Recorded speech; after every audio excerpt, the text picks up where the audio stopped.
नमस्कार मेरे प्यारे दोस्तों। आज हम फिर से बात कर रहे हैं अपने YouTube चैनल जीवनदान जीके पर राजनीति विज्ञान के बारे में। दोस्तों, पिछली क्लास में विद्यार्थियों के द्वारा कमेंट किया गया था कि सर संविधान के बारे में आप बताइए मुझे। तो चलो आज हम बात करते हैं संविधान के बारे में। दोस्तों, भारतीय संविधान की जो रूपरेखा है वो पढ़ेंगे और उससे पहले हम बात करेंगे कि संविधान किसे कहते हैं। दोस्तों, संविधान संविधान है, इसकी अगर हम बात करें तो ये दो शब्दों से मिलकर बना है, सम प्लस विधान। सम का मतलब होता है सम्यक या इसे संपूर्ण भी कहा जाता है, और विधान का मतलब होता है कानून। इसका मतलब हो गया संपूर्ण कानून। संपूर्ण कानून कौन से संपूर्ण कानून? वह संपूर्ण कानून जिनके माध्यम से देश की शासन व्यवस्था को चलाया जाता है। देश की शासन व्यवस्था को जिन कानूनों के माध्यम से चलाया जाता है, उन कानूनों का जो संग्रह जिस किताब के अंदर है या जिस दस्तावेज में है या जिस डॉक्यूमेंट के अंदर है, उसी को क्या कहा जाता है? संविधान कहा जाता है। अर्थात कानूनों की पुस्तक का नाम ही क्या है? संविधान है। इसे कानूनों की क्या कहा जाता है? पुस्तक कहा जाता है।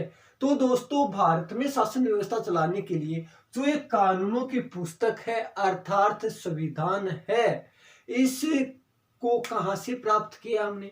हमें बनाया मिल गया था, या फिर कोई दुकान में से खरीद के लाए थे, या किसी ने हमें उपहार के रूप में भेंट दिया? तो चलो इसी कड़ी को हम आगे बढ़ाते हुए बात करेंगे भारतीय संविधान के बारे में। दोस्तों, जब अंग्रेजों का शासन था उस समय भारत में संविधान था या नहीं था? दोस्तों, उस समय भारत में संविधान नहीं था, भारतीयों का संविधान नहीं था, क्योंकि उस समय जब शासन व्यवस्था चलाई जा रही थी वो अंग्रेजों के द्वारा बनाए हुए कानूनों के आधार पर चलाई जा रही थी। और दोस्तों, अंग्रेजों ने कानूनी शासन व्यवस्था की शुरुआत है सर्वप्रथम भारत में 1773 ईस्वी के रेगुलेटिंग एक्ट के माध्यम से शुरू की थी। रेगुलेटिंग एक्ट ये अंग्रेजों के द्वारा बनाया भारत में पहला कानून था, और इसी कानून के आधार पर कोलकाता में सर्वोच्च न्यायालय की स्थापना की गई थी।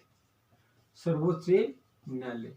दोस्तों, में इतिहास के जो टॉपिक पढ़ेंगे तो उसमें जो अंग्रेजों के द्वारा बनाए हुए महत्वपूर्ण कानून है 1773 का, 1833 का, उसके बाद 1909 का, 1919 का, 1935 का, जितने भी महत्वपूर्ण कानून है हमें क्रमबद्ध ढंग से उनका अध्ययन करेंगे। लेकिन आज हम बात करें भारतीय संविधान की रूपरेखा के बारे में। तो दोस्तों, अंग्रेजों की शासन व्यवस्था, कानूनी शासन व्यवस्था 1773 ईस्वी के रेगुलेटिंग एक्ट के कानून के माध्यम से शुरुआत हो गई थी। प्लासी का युद्ध, बक्सर का युद्ध, ये इतिहास में हम बात करेंगे, और कानून व्यवस्था पर आकर हम बात करेंगे। दोस्तों, अब हम बात करते हैं भारत के संविधान की रूपरेखा के बारे में। दोस्तों, भारत में संविधान की सभा की मांग किसके द्वारा रखी गई? संविधान निर्माण की मांग किसके द्वारा रखी गई? आप सभी को पता है कि देश में अंग्रेजों की शासन व्यवस्था थी। अंग्रेज कानून बनाते थे, भारतीयों को उनको पालन करना पड़ता था। तो देखो, भारत की संपूर्ण वर्ग, चाहे वो व्यापारी वर्ग हो, या फिर वो जमींदार वर्ग हो, या चाहे वो कर्षक वर्ग हो, या फिर अगर हम बात करें चाहे वो शासक वर्ग हो, अंग्रेजों के द्वारा बनाए हुए कानूनों से संपूर्ण भारत की जनता परेशान थी। अब भारतीय जनता ने सोचकर, इकट्ठे होकर एक निर्णय लिया कि भारत हमारा खुद का है, तुम कानून भी भारतीय खुद ही बनाएंगे। अर्थात बोले तो भारत के लोग भारत का संविधान स्वयं बनाएंगे। और इसी के माध्यम से अलग अलग प्रकार से लोगों के द्वारा अंग्रेजों के सामने मांग रखी गई, और वो संविधान निर्माण हेतु रखी गई जो मांग थी, महत्वपूर्ण मांग, वो किस प्रकार से रखी गई थी अलग अलग तरीके से, उसके बारे में हम अब पढ़ेंगे। दोस्तों, सबसे पहले अगर हम बात करेंगे तो 1891 ईस्वी बाल गंगाधर तिलक, इसने कहा था कि स्वराज्य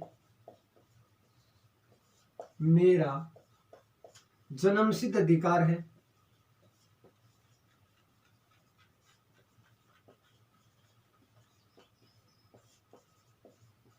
और मैं इसे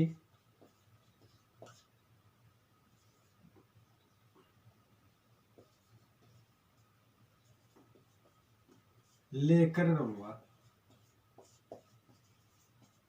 ये जो बाल गंगाधर तिलक के द्वारा बोला गया था कि स्वराज्य मेरा जन्मसिद्ध अधिकार है और मैं इसे लेख करूंगा, ये भी भारत के संविधान की ओर इंगित करता है, अर्थात भारतीय संविधान की मांग की ओर इंगित करता है। उसके बाद दोस्तों हम बात करेंगे सबसे पहले 1922 ईस्वी में गांधी जी के द्वारा, इसके द्वारा गांधी जी के द्वारा भारतीयों के लिए भारत संविधान निर्माण हेतु संविधान सभा की मांग की गई थी। किसकी मांग की गई थी? संविधान सभा की। और कहा था कि भारत भारतीयों का है और इस पर शासन व्यवस्था भी किसकी चलेगी? भारतीयों की चलेगी, अर्थात भारत का संविधान बनाने के लिए संविधान सभा होगी। ऐसा प्रस्ताव अंग्रेजों के सामने सर्वप्रथम 1922 में गांधी जी के द्वारा रखा गया था। दोस्तों अलग से अगर और अब बात करें भारतीय संविधान का जो प्रस्ताव अंग्रेजों के सामने रखा गया था मांग का कि भारत के लोग भारत का संविधान स्वयं बनाएंगे, क्योंकि प्रत्येक वर्ग परेशान हो चुका था, इसलिए स्वयं वो अपने कानूनों की मांग कर रहे थे अलग अलग माध्यम से। तो एक कड़ी में हमें और भी कुछ दिखाई देता है। दोस्तों हम बात करते हैं 1929 का लाहौर अधिवेशन। ये कांग्रेस का लाहौर अधिवेशन था, 1929 का सबसे महत्वपूर्ण अधिवेशन माना जाता है। देखो दोस्तों कांग्रेस का लाहौर अधिवेशन था, किसका था? कांग्रेस का। कांग्रेस की जहां पर बात करें तो कांग्रेस की स्थापना 28 दिसंबर 1885 को ए.ओ. अयूम के द्वारा की गई थी। ए.ओ. अयूम का पूरा नाम एलन एक्टोवियन अयूम है। एलन एक्टोवियन अयूम 28 दिसंबर 1885 में कांग्रेस की स्थापना की। अब कांग्रेस क्या है? कांग्रेस एक ऐसा राजनीतिक दल है जिसके माध्यम से भारत के लोग अपने विचार स्वतंत्र रूप से अंग्रेजों के सामने पेश कर सकते हैं। तो दोस्तों ये 1885 में जब दिसंबर महीने में कांग्रेस की स्थापना हुई तो प्रत्येक दिसंबर महीने में कांग्रेस का वार्षिक अधिवेशन होता था और विशेष परिस्थिति में पहले भी कांग्रेस का अधिवेशन बुलाया जा सकता था। तो दोस्तों ये दिसंबर में 1929 में कांग्रेस का अधिवेशन हुआ लाहौर में और इसकी अध्यक्षता दोस्तों पंडित जवाहरलाल नेहरू के द्वारा की गई थी। पंडित जी नेहरू ने इसकी क्या की? अध्यक्षता की। और ये अधिवेशन इसलिए प्रसिद्ध है क्योंकि इसमें नेहरू के द्वारा अंग्रेजों के सामने पूर्ण स्वराज्य की मांग रखी। पूर्ण का मतलब होता है सारा का सारा स्वराज्य, मतलब स्व मतलब खुद का, और राज्य खुद का राज्य है। और जो भारत है हमारा खुद का है, कानून भी खुद के होंगे, शासन व्यवस्था भी खुद ही चलाएंगे। और इस दिन से अपने आप को स्वतंत्र मान लिया था। यहाँ पर भी भारतीय संविधान की रूपरेखा जो हमें दिखाई देती है, अर्थात मांग हमें दिखाई देती है। इसी दिन से अपने आप को स्वतंत्र मान के और शासन व्यवस्था चलाना शुरू कर दिया था और अंग्रेजों के जो कानून थे उनकी अवहेलना करना शुरू कर दिया था। आपको पता है कि 1930 में जब सविनय अवज्ञा आंदोलन की शुरुआत हुई थी तो गांधी जी के द्वारा दांडी यात्रा शुरू की गई थी, जिसके तहत नमक कानून को तोड़ा गया था भारतीयों के द्वारा। नमक दांडी नामक कस्बा था गुजरात के अंदर और वहां पर पहुंचकर नमक बनाकर गांधी जी ने 24 दिन की यात्रा के बाद 6 अप्रैल 1930 को नमक बना के और ये जो कानून तोड़ा गया था दोस्तों। उसके बाद हम बात करेंगे कि जो पूर्ण स्वराज्य की मांग रखी गई थी, इस दिन से अपने आप को स्वतंत्र मान लिया था और 26 जनवरी 1930 को रावी नदी के तट पर तिरंगा झंडा फहरा के भारतीयों के द्वारा प्रथम स्वाधीनता दिवस मनाया गया दोस्तों।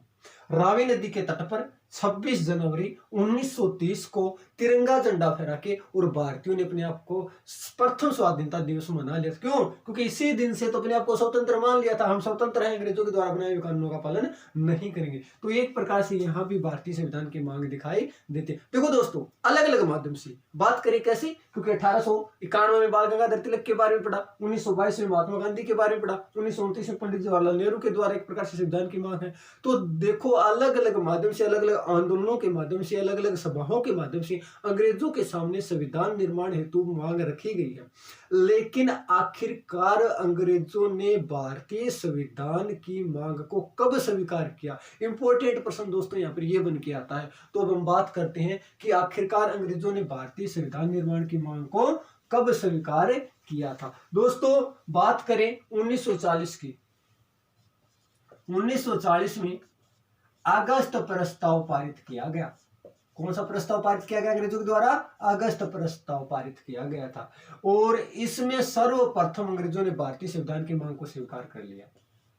संविधान की मांग को स्वीकार किया। किसने किया? अंग्रेजों ने किया। क्यों दोस्तों, देखिए आप, 1914 से लेकर 1918 तक प्रथम विश्व युद्ध चला था। इसमें भारतीयों ने अंग्रेजों की सहायता की थी। पूरी दुनिया दो गुटों में बटी हुई थी, मित्र राष्ट्र और दूरी राष्ट्र, और मित्र राष्ट्र में अंग्रेज भी शामिल थे। ठीक है, तो उसके बाद भारतीयों ने अंग्रेजों की सहायता की, क्योंकि इन्होंने आश्वासन दिया था कि युद्ध के बाद आपको कुछ छूट दे दी जाएगी। लेकिन अंग्रेजों के द्वारा किसी प्रकार से कोई छूट नहीं दी गई, बल्कि टर्की में बात करें तो जो खलीफा पद था, मुसलमानों का मसीहा जिसे कहा जाता है, उसको हटाकर और अलग से कोई राजा बना दिया गया था। और उसके बाद भारत में खिलाफत आंदोलन की शुरुआत की गई थी मुस्लिम लीग के द्वारा, और गांधी जी ने ऐसे योग आंदोलन को उसके साथ भी जोड़ा था। ये इतिहास की बातें अलग से विस्तार से हम करेंगे दोस्तों। 1914 से 1918 तक प्रथम विश्व युद्ध में सहायता करने के बाद भी अंग्रेजों ने किसी प्रकार की कोई छूट नहीं दी थी। उसके बाद अगर बात करें तो उसके बाद 1939 से लेकर 1945 तक दूसरा विश्व युद्ध चला था। वही पूरी दुनिया दो गुटों में बटी हुई थी। अब ये कंडीशन यहाँ पर ऐसी हो गई कि यहाँ पर द्वितीय विश्व युद्ध में मित्र राष्ट्र की हार निश्चित हो गई। अब उन्हें पता था कि अगर जीतेंगे तो हमें भारतीयों का सहयोग बहुत जरूरी है। इसलिए जितने भी मित्र राष्ट्र में शक्तिशाली देश थे, उन्होंने अंग्रेजों के ऊपर दबाव बनाया कि अगर आप भारत को स्वतंत्र नहीं करेंगे, अर्थात उनकी संविधान की मांग को स्वीकार नहीं किया जाएगा, तो भारतीय हैं वो हमारी सहायता नहीं करेंगे और हमें द्वितीय विश्व युद्ध में हार का सामना करना पड़ेगा। तो दोस्तों, इसी बात को मद्देनजर रखते हुए अंग्रेजों ने प्रस्ताव रखा अगस्त 1940 में। इसे अगस्त प्रस्ताव के नाम से जाना जाता है। और कहा गया, क्या कहा गया, सर्वप्रथम अंग्रेजों के द्वारा भारतीय संविधान की मांग को स्वीकार कर लिया कि आप अपना संविधान बना सकते हैं, लेकिन एक शर्त होगी, उसमें मुख्यतः भारतीय होंगे। जब भारत का संविधान बनेगा ना, तो उसमें क्या होंगे, मुख्यतः भारतीय होंगे। कहने का मतलब है कि जब भारत का संविधान बनेगा ना, तो संविधान निर्माण के अंदर जो संविधान सभा बनाई जाएगी, उसमें अन्य सदस्यों को भी क्या किया जाएगा, शामिल किया जाएगा। इसीलिए भारतीयों ने अंग्रेजों के द्वारा ये जो प्रस्ताव रखा गया था, इसको क्या कर दिया, अस्वीकार कर दिया। दोस्तों, उसके बाद बात करें, अंग्रेजों की स्थिति दिन प्रतिदिन खराब होती जा रही थी, या द्वितीय विश्व युद्ध में मित्र राष्ट्र की स्थिति खराब होती जा रही थी। उसके बाद अंग्रेजों ने 1942 में एक आयोग भेजा, क्रिप्स मिशन आयोग। क्रिप्स मिशन आयोग, इसका जो अध्यक्ष था वो था sir Stafford Cripps. Stafford Cripps ये भारत में भेजा गया, और भारत में आने के बाद कहा गया कि भारत के संविधान निर्माण हेतु एक संविधान सभा बनाई जाएगी, और वही संविधान सभा भारत के संविधान का निर्माण करेगी। लेकिन उस संविधान सभा का निर्माण युद्ध के बाद होगा। या बोले तो इसका अर्थ क्या हुआ कि पहले आप हमारी सहायता कीजिए, युद्ध का रिजल्ट आएगा, युद्ध के बाद भारत का संविधान बनाने के हेतु एक संविधान सभा होगी, और उस संविधान सभा का निर्माण युद्ध के बाद होगा। तो भारतीयों ने इस मांग को भी अस्वीकार कर दिया। क्या कहा कि युद्ध के दौरान क्यों नहीं, एक तरफ युद्ध चलेगा, हम आपकी सहायता करेंगे, कि एक तरफ भारतीय संविधान निर्माण तो संविधान सभा बनेगी और भारतीय संविधान का निर्माण करेगी। इसलिए अंग्रेजों ने इस बात को मना कर दिया, तो भारतीयों ने इस प्रस्ताव को भी वापस कर दिया। अर्थात गांधी जी ने इसे दिवालिया बैंक की संज्ञा देके, दिवालिया बैंक की संज्ञा देके वापस भेज दिया। किसे भेजा,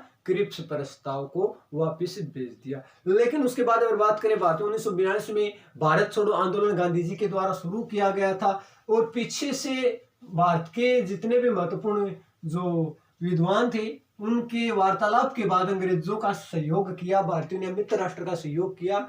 उसके बाद मैं बताऊं आपको कि 1945 में इंग्लैंड में चुनाव होने थे, इंग्लैंड में चुनाव होने थे, और एक दल था लेबर दल या लेबर पार्टी, इसे बोलते हैं मजदूर दल।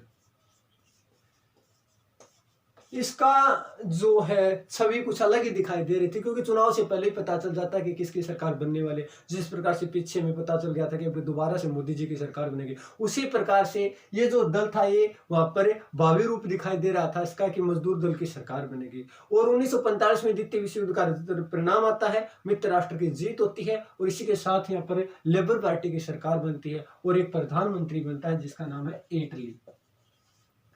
क्या है, एटली। एटली की सरकार में 3 कैबिनेट स्तर के मंत्री, 3 कैबिनेट स्तर के मंत्री, क्योंकि जो भी सरकार बनती है उसमें मंत्री होते हैं, और मंत्री 3 प्रकार के होते हैं, आप सभी को पता होगा। कैबिनेट स्तर के मंत्री, राज्य मंत्री और उप मंत्री, इटली की सरकार के 3 कैबिनेट स्तर के मंत्रियों का दल भारत में भेजा गया और वो जो दल था वो कैबिनेट मिशन के नाम से जाना गया। कैबिनेट मिशन के नाम से जाना गया। और ये कैबिनेट मिशन जब भारत में आया तो इसने सर्वप्रथम भारत के जितने भी विद्वान व्यक्ति थे, नेता थे, उनके साथ संपर्क किया। संपर्क करने के बाद इन्होंने कहा कि वह भारत के संविधान निर्माण हेतु एक संविधान सभा बनाई जाएगी और उस संविधान सभा का निर्माण जनता के द्वारा किया जाएगा। ये जो 3 व्यक्ति थे, इसमें एक तो था सर पैथिक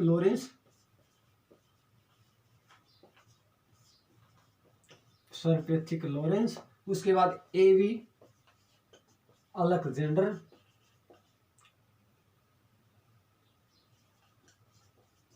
और उसके बाद था सर स्टेफर्ड क्रिप्स।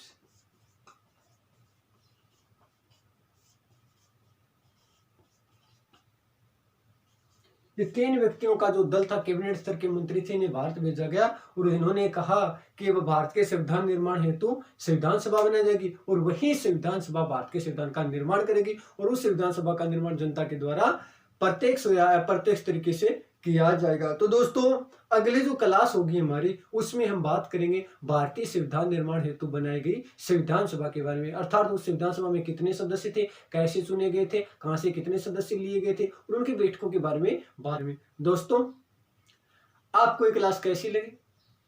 आप ज्यादा से ज्यादा इस क्लास को लाइक करें, शेयर करें और सब्सक्राइब कराएं। देखने के बाद पहले कुछ नहीं करना, अगर कुछ समझ में आया हो तो ही इस क्लास को आपको लाइक करना है, शेयर करना है और सब्सक्राइब करना है, अन्यथा कुछ नहीं करना है। धन्यवाद।